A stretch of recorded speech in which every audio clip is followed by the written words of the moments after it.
और इस केस में हम यहाँ पे बात करने वाले हैं आज वन पीरियड बाइनोमियल मॉडल की यहाँ पे। सो ये हमारा टॉपिक है, the chapter name is binomial model. So इसके बारे में डिस्कस करते हैं यहाँ पे। अगेन इस केस में हम यहाँ पे बाइनोमियल मॉडल को यूज़ करके we will try to value call या पुट ऑप्शन। ओके, सो इसमें हम यहाँ पे first I will tell you कि बाइनोमियल मॉडल हम यूज़ कैसे करते हैं यहाँ पे। सपोज कि आपका एक शेयर है, लेट्स से कि उसका प्राइस 30 है, ठीक है। ये जो नंबर से इसको समझते हैं कि बाइनोमियल मॉडल हम यूज़ कैसे करते हैं। फर्स्टली बाइनोमियल मॉडल से हम वैल्यू निकालते हैं कॉल ऑप्शन की या पुट ऑप्शन की, कि उसका प्राइस कितना होना चाहिए T0 पे। सपोज कि आज एक शेयर है, उसका प्राइस T0 पे 10 है। अब इस केस में लेट्स से मैंने कहा कि ये शेयर का प्राइस या तो ऊपर जा सकता है या फिर this price can go down. तो ये आपका जो मॉडल है दैट इज बाइनोमियल मॉडल, कि आपका जो स्टॉक प्राइस है it is only moving in two direction, या तो ये ऊपर जा रहा है या फिर कहीं ना कहीं ये नीचे जा रहा है। सपोज कि मैंने कहा कि अगर ये ऊपर जाएगा तो ये 1.15 टाइम्स जाएगा अपने प्राइस के, तो इसको हम बोलते हैं अप फैक्टर। अप फैक्टर हमारे यहाँ पे कितना हो गया 1.15। तो मतलब कि 30 का 1.15 टाइम्स। तो अगर प्राइस इंक्रीज हुआ, हमारा प्राइस यहाँ पे कितना हो जाएगा 30 इंटू 1.15 विच इज़ 34.5। देखो ये वैल्यू आपको वहाँ पे गिवन होती है, ये वैल्यू आपको निकालने की ज़रूरत बिल्कुल नहीं है यहाँ पे, ठीक है। लेवल 1 में ये वैल्यू आपको वहाँ पे गिवन होगी यहाँ पे। सो मैंने कहा कि अगर मेरा स्टॉक ऊपर जाएगा सो 30 इंटू 1.15 सो दैट इज़ 34.5। तो इस तरीके से मेरा स्टॉक कहीं ना कहीं ऊपर जाएगा। तो अगर मुझे अप की वैल्यू लेट्स से कि this thing is mention to me in the question कि जो मेरा अप फैक्टर है, ठीक है, इसको हम बोलते हैं अप फैक्टर। तो मैंने कहा कि सपोज कि ये मेरा 1.15 टाइम्स है, तो मतलब कि स्टॉक प्राइस इंक्रीज होगा तो 30 into 1.15 so this will be 34.5। अब इस प्राइस को मैं नाम दे देता हूँ यहाँ पे, इस प्राइस को मैं नाम देता हूँ यहाँ पे S प्लस, क्योंकि अगर स्टॉक प्राइस इंक्रीज होगा तो मेरा प्राइस कितना हो जाएगा 34.5। सिमिलरली जो मेरा डाउन फैक्टर है, देखो डाउन फैक्टर अगर आपको मिसिंग होगा तो उसको आप इजीली निकाल सकते हो आपने। उस केस में जो आपका डाउन फैक्टर होता है वो होता है 1/अप, ठीक है। कई बार हमें क्वेश्चन में गिवन होता है, अगर हमको क्वेश्चन में मिसिंग हो तो ऐसे आप कर सकते हो कि हमने कहा कि जो हमारा डाउन फैक्टर है वो आपका 1/अप है, इस केस में 1/1.15, तो इस केस में वो 0.87 आ गया, ठीक है। तो इस केस में हम बोलेंगे कि जो प्राइस डिक्रीज होगा तो अगेन कितना होगा यहाँ पे 30 इंटू 0.87। इस तरीके से आप निकाल सकते हो अपना S प्लस और S माइनस। तो बाइनोमियल मॉडल समझने के लिए ये आप स्टेप समझ लीजिए कि जो एग्जांपल से आप पूरा समझ सकते हो कि हमारा मॉडल कैसे काम करता है बाइनोमियल मॉडल। सो इस केस में हमारा S minus, now this will become 26.1, ठीक है। तो मैंने यहाँ पे क्या करा, मैंने यहाँ पे S प्लस निकाल दिया और मैंने यहाँ पे S माइनस निकाल दिया।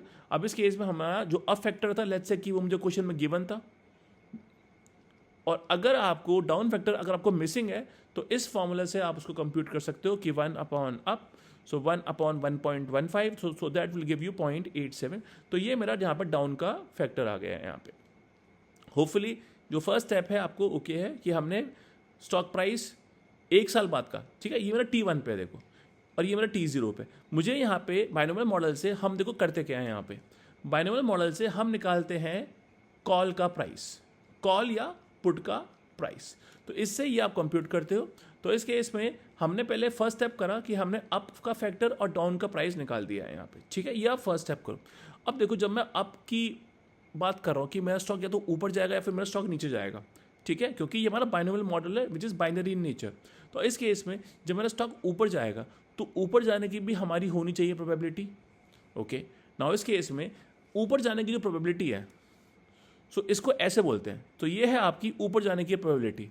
सो इसका फॉर्मूला आपको याद करना पड़ेगा which is 1 plus risk free rate minus down factor, ठीक है, down factor upon up factor minus down factor. इस फॉर्मूला से आप निकाल सकते हो कि आपकी रिस्क न्यूट्रल प्रोबेबिलिटी कितनी है अप की। देखो मैं निकाल रहा हूँ, खाली इसके निकाल रहा हूँ यहाँ पे, ठीक है, और ऐसे ही मैं यहाँ पे निकाल सकता हूँ इसकी। इसके लिए हम देखते हैं, तो खाली आप ये निकाल दो सो लेट्स सी, यहाँ पे मैं कुछ नंबर्स पुट करता हूँ यहाँ पे जो आपकी बुक में क्वेश्चन में एग्जांपल गिवन है. लेट्स से कि मेरा रिस्क फ्री रेट है 7%. इन दैट केस मेरा अप का प्रोबेबिलिटी विल बी 1 प्लस 0.07, क्योंकि मेरा जो रेट था, रिस्क फ्री रेट था, ये था 7%, माइनस डाउन फैक्टर. मेरा डाउन फैक्टर कितना है यहाँ पे 0.87 upon up factor 1.15 minus down factor. तो इसको सॉल्व करके I can get my risk, मेरी ऊपर जाने की प्रोबेबिलिटी यहाँ पे. ठीक है. सो ये इस वे में हमने जब उसको सॉल्व करा, I get A value of 0.715. तो ये आपकी अप की होगी प्रोबेबिलिटी. सो मैं यहाँ पे लिख देता हूँ ताकि वो कन्फ्यूजन ना हो. This is my up probability, मतलब कि जो ऊपर जाने का जो चांस है वो हमारा कितना आ रहा है यहाँ पे 0.715. देखो बाइनोमियल मॉडल में हम क्या बोलते हैं कि या तो हमारा शेयर ऊपर जाएगा या नीचे जाएगा यहाँ पे. तो मैंने कहा कि ओके, ऊपर जाने का मैंने यहाँ पे कंप्यूट कर लिया प्रोबेबिलिटी. So that is 0.715. ये मेरी अप जाने की प्रोबेबिलिटी हो गई. ठीक है. और यहाँ पे सिमिलरली देखो, जो हमारी प्रोबेबिलिटी होती है, if you remember from your basic, हमारी जो प्रोबेबिलिटी होती है उसका सम होता है 1. ठीक है. तो इस केस में क्योंकि मैंने क्या बोला है, मैंने कहा कि या तो मेरा स्टॉक ऊपर जाएगा या फिर मेरा स्टॉक नीचे जाएगा. जब अप जाने की जो मेरी प्रोबेबिलिटी है अगर वो 0.715 है, तो डाउन जाने की भी मेरी जो प्रोबेबिलिटी है, इनका सम हमारा 1 होना चाहिए. So I can say probability up जाने का प्लस प्रोबेबिलिटी डाउन जाने का, इनका जो सम है वो हमारा 1 होना चाहिए. तो आई कैन से कि डाउन जाने की हमारी प्रोबेबिलिटी क्या हो गई 1 माइनस अप की probability. So that is the down जाने की probability is 1 minus 0.715 which is 0.285. तो इस वे में हमने यहाँ पे उसका प्रोबेबिलिटी निकाल लिया. So this value is coming out to be 0.285. तो ये मेरी प्रोबेबिलिटी हो गई अप जाने की और ये मेरी प्रोबेबिलिटी हो गई डाउन जाने की. यहाँ पे अगेन इस केस में एक और चीज़ जिसके कुछ मैंने क्वेश्चंस वगैरह देखे थे, उस केस में ये बोलता है कि जो ये प्रोबेबिलिटी है ये आपकी रिस्क न्यूट्रल प्रोबेबिलिटी है, क्योंकि यहाँ पे कहीं ना कहीं हमने रिस्क को हटा के ले रहे हैं यहाँ पे. सो ये आपकी रिस्क न्यूट्रल प्रोबेबिलिटी है. यहाँ पे ये वाला पॉइंट आप कहीं ना कहीं लिख लेना कि that is your risk neutral probability. Again इस केस में हमने क्या करा, मैं एक बार आपको रिपीट करवाया. तो मैंने कहा कि जो मेरा स्टॉक है या तो वो ऊपर जाएगा या फिर नीचे जाएगा. अगर वो ऊपर गया तो मैंने आपसे बोला कि वो 1.15 टाइम्स जाएगा. सो आज का प्राइस इंटू 1.15 34.5. तो ये हमारा होगा कि हमारा का स्टॉक बढ़ेगा, सो 34.5 हो जाएगा. और अगर डाउन जाएगा सो 30 इंटू 0.87 26.1 हो जाएगा. देन मैंने सेकेंड स्टेप में उसकी मैंने प्रोबेबिलिटी निकाल ली जो कि आई 0.715. इसके लिए ये फॉर्मूला आप अपनी शीट पे जरूर लिख लेना. ओके. तो ये फॉर्मूला आपको श्योरली आपको आना चाहिए कि अप का प्रोबेबिलिटी का फॉर्मूला कितना है. सो क्या है, that is 1 plus RF minus D upon U minus D. ये आपका फॉर्मूला है. सो 1 प्लस, लेट्स से कि मुझे क्वेश्चन में गिवन था 7%, तो 1 plus 7% minus 0.87 upon 1.15 minus 0.87. I solve, I get 0.715. और जो डाउन जाने की है that is 1 minus 0.715, that is 0.285. इस तरीके से आपने यहाँ पे काम कर दिया है. यहाँ पे अब एक थर्ड स्टेप. ठीक है, मैं आपको इसमें स्टेप्स के फॉर्म में मैं आपको बता रहा हूँ यहाँ पे. तो इस केस में जो मेरा थर्ड स्टेप है उसके अंदर मैं क्या करता हूँ, मैं यहाँ पे फॉर एग्जांपल मैं यहाँ पे निकाल देता हूँ कि अगर स्टॉक अगर अप जाएगा तो कितना हो गया 34.5. मैं इसमें काम करता हूँ कि मैं कहता हूँ कि अगर मेरा स्टॉक ऊपर जाएगा तो उस केस में अगर एक कॉल है जिसका स्ट्राइक प्राइस मान लीजिए 30 है तो उसकी वैल्यू क्या हो जाएगी.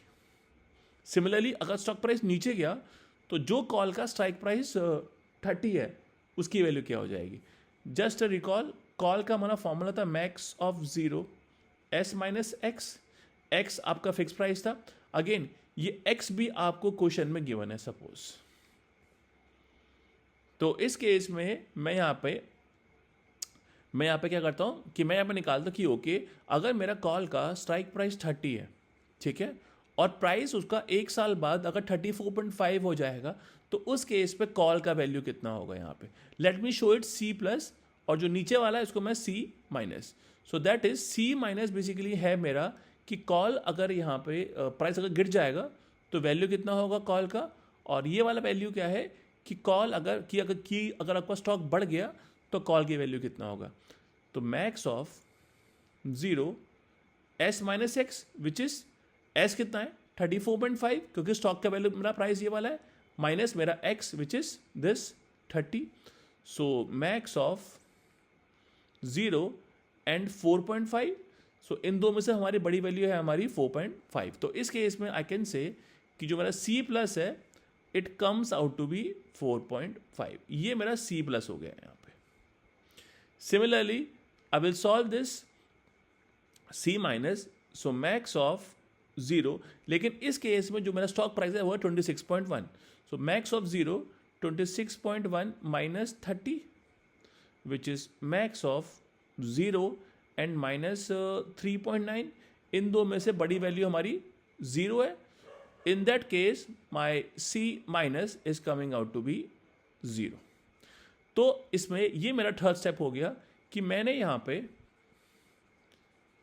C माइनस C प्लस निकाल दिया which is coming out to be 4.5, और फिर मैंने यहाँ पे C माइनस निकाल लिया which is coming out to be 0. तो इस वे में आप कर सकते हो यहाँ पे. नाउ फाइनली अगर आपको कॉल की वैल्यू निकालनी है एट टाइम 0, ये हमारा एंड गोल है यहाँ पे. इस केस पे कॉल प्लस की इनटू प्रोबेबिलिटी अप की, मतलब ये C प्लस मेरा यहाँ पे 4.5 आया, यहाँ पे मेरा C माइनस मेरा यहाँ पे 0 आया. इस केस में अप जाने की प्रोबेबिलिटी इनटू कॉल प्लस की. ठीक है, तो मैंने लिखा भी यहाँ पे कॉल प्लस इनटू अप जाने की probability plus call minus into probability down जाने की. तो हमने यहाँ पे कैसे करा, इफ यू सी यहाँ पे मैंने कहा कि ये इनटू कॉल अप जाने की प्लस नीचे वाला इनटू जो वैल्यू आ रही है कॉल का डाउन होने पे. यहाँ पे हमने इस तरीके से काम करा है यहाँ पे. ओके, सो ये हमने इस तरीके से हमने कर दिया. लेकिन देखो इस केस में ये जो वैल्यू है कॉल की, ये अगर आप देखो जो कॉल जो C प्लस है और जो C माइनस है वो हमारा वैल्यू है 1 साल बाद का, लेकिन हमको निकालना है C0, तो मेरे को इसको डिस्काउंट बैक करना पड़ेगा. So in that case divided by 1 plus RF की पावर T, और टाइम मेरा यहाँ पे कहीं ना कहीं 1 साल है. तो इस तरीके से मैं यहाँ पे निकाल सकता हूँ कॉल वैल्यू एट टाइम 0. तो ये आपका बाइनोमियल मॉडल होता है. अगर मैं इसको सॉल्व करूँ, so to compute my C0 what I can do is C plus जो कि था 4.5 इंटू ऊपर जाने की प्रोबेबिलिटी जो थी 0.715 प्लस C माइनस जो कि था मेरा 0 इंटू डाउन जाने की प्रोबेबिलिटी जो कि थी 0.285 upon 1 plus risk free rate था मेरा 7%. ये मुझे क्वेश्चन में गिवन था कि power 1. So I solve this. ठीक है, so I get 3.22 upon 1.07, or I can say my final answer is 3.01. so ये मेरा हो गया बाइनोमियल मॉडल. तो बाइनोमियल मॉडल का यूज करके मैंने यहाँ पे कॉल का प्राइस निकाल लिया है यहाँ पे. तो ये आपका बाइनोमियल मॉडल है यहाँ पे. होपफुली ये वाला आपको एग्जांपल से आप उसको समझ पा रहे हो कि बाइनोमियल मॉडल को हमको यूज कैसे करना है यहाँ पे. ठीक है, जस्ट अ रिकॉल. यहाँ पे देखो हमने कहा कि हमारा स्टॉक का प्राइस 30 था. हमने कहा कि अगर ऊपर जाएगा तो 34.5 हो जाएगा और नीचे जाएगा तो हमारा प्राइस 26.1 हो जाएगा यहाँ पे. ठीक है, उसके बाद में हमने पहले हमने फर्स्ट स्टेप हमने ये कर दिया यहाँ पे. सेकंड स्टेप में हमने क्या करा, हमने कहा कि अगर हम इसके निकालते हैं प्रोबेबिलिटी निकालते हैं कि ऊपर जाने की प्रोबेबिलिटी क्या है. हमने चेक करा कि उसके लिए फॉर्मूला होता है 1 plus RF minus D upon U minus D. ये मेरा फॉर्मूला था to compute my probability of up. Again ये फॉर्मूला आपको याद होना चाहिए. ठीक है, इस केस में लेट्स से कि मेरा जो X था वो 30 था. ये मुझे क्वेश्चन में गिवन सारी चीज़ें. मुझे गिवन था कि रिस्क फ्री रेट था मेरा 7%.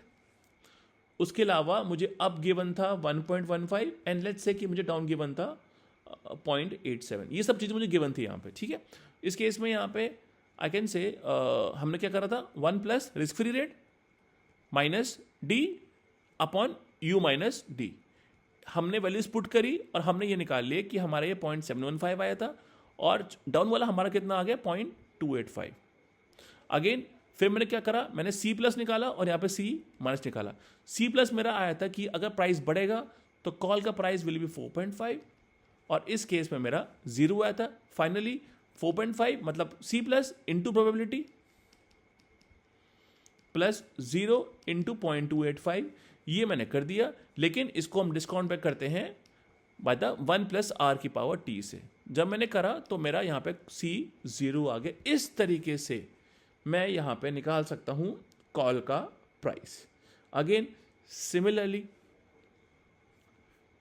अगर मैं आपसे बोलूँ इसी क्वेश्चन में पुट का प्राइस निकालिए, सेम चीज़ है कि अप फैक्टर लेट्स से कि मेरा 1.15 ही है, डाउन मेरा 0.87 ही है, रिस्क फ्री रेट मेरा 7% ही है और स्ट्राइक प्राइस मेरा 30 ही है। सब चीज़ें मैंने सेम रखी है, बस खाली मैंने बोला है कि आप यहाँ पे पुट का प्राइस निकालिए, ठीक है।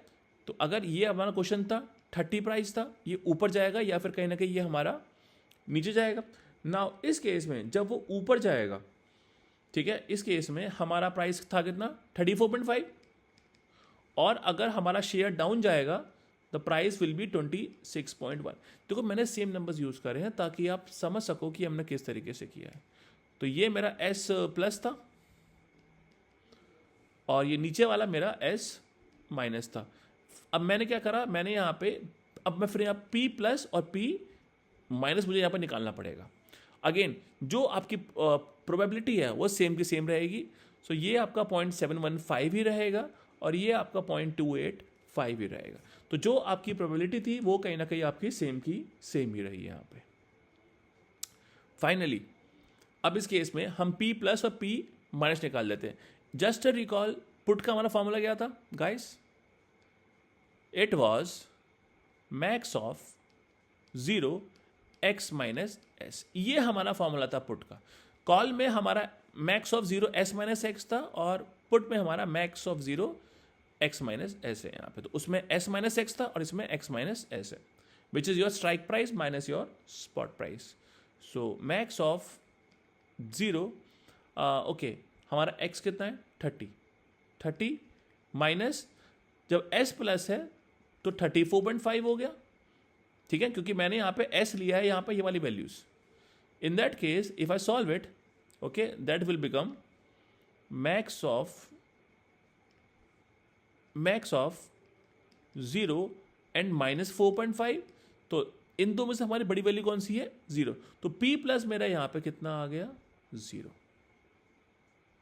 ठीक है। सिमिलरली अगर मैं इस केस में यहाँ पे दूसरा तरीके से करता हूँ कि मैं p माइनस निकालता हूँ यहाँ पे माई p माइनस, उस केस में मैं s की वैल्यू क्या लूँगा 26.1। सो मैक्स ऑफ 0 x मेरा 30 का 30 ही रहेगा लेकिन s मेरा हो जाएगा 26.1।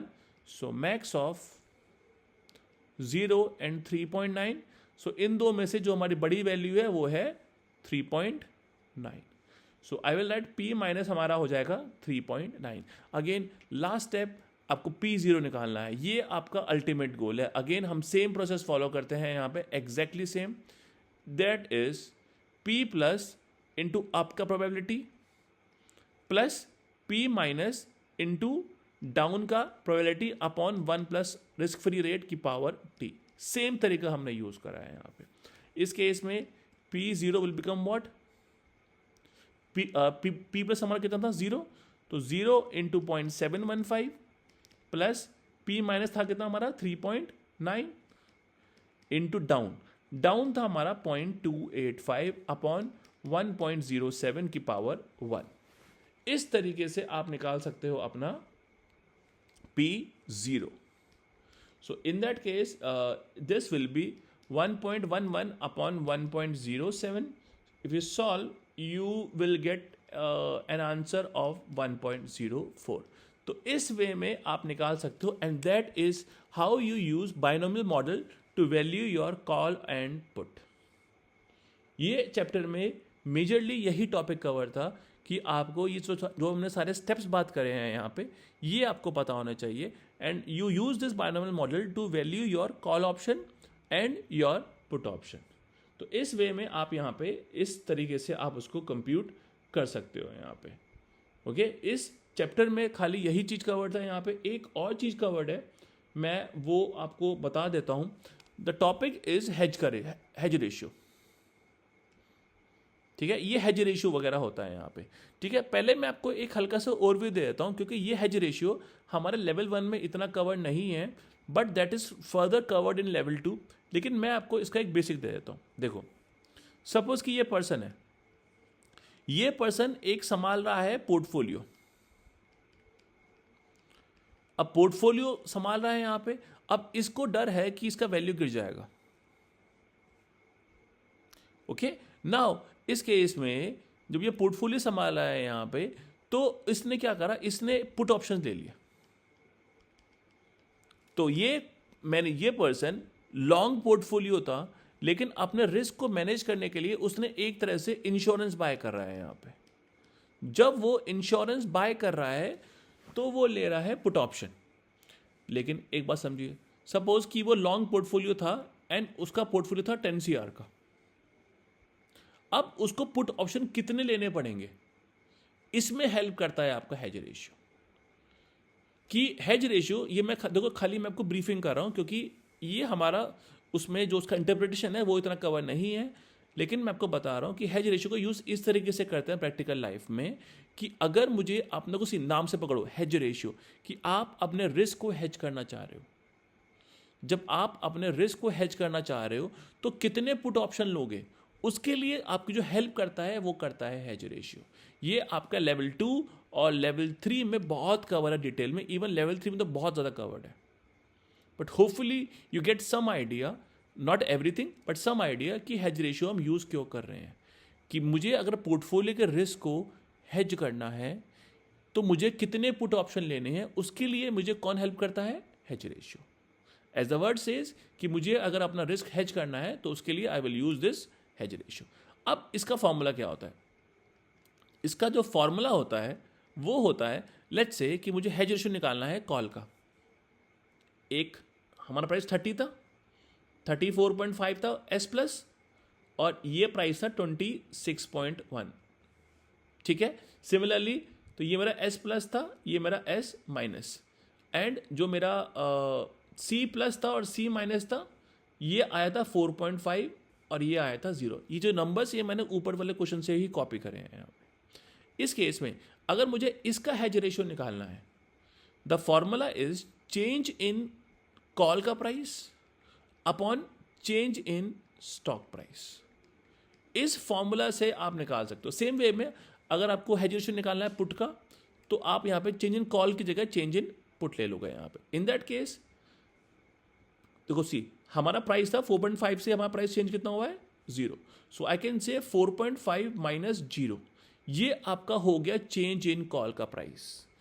एंड चेंज इन स्टॉक का प्राइस हमारा इस केस में 34.5 माइनस 26.1. इस तरीके से you can compute your hedge ratio.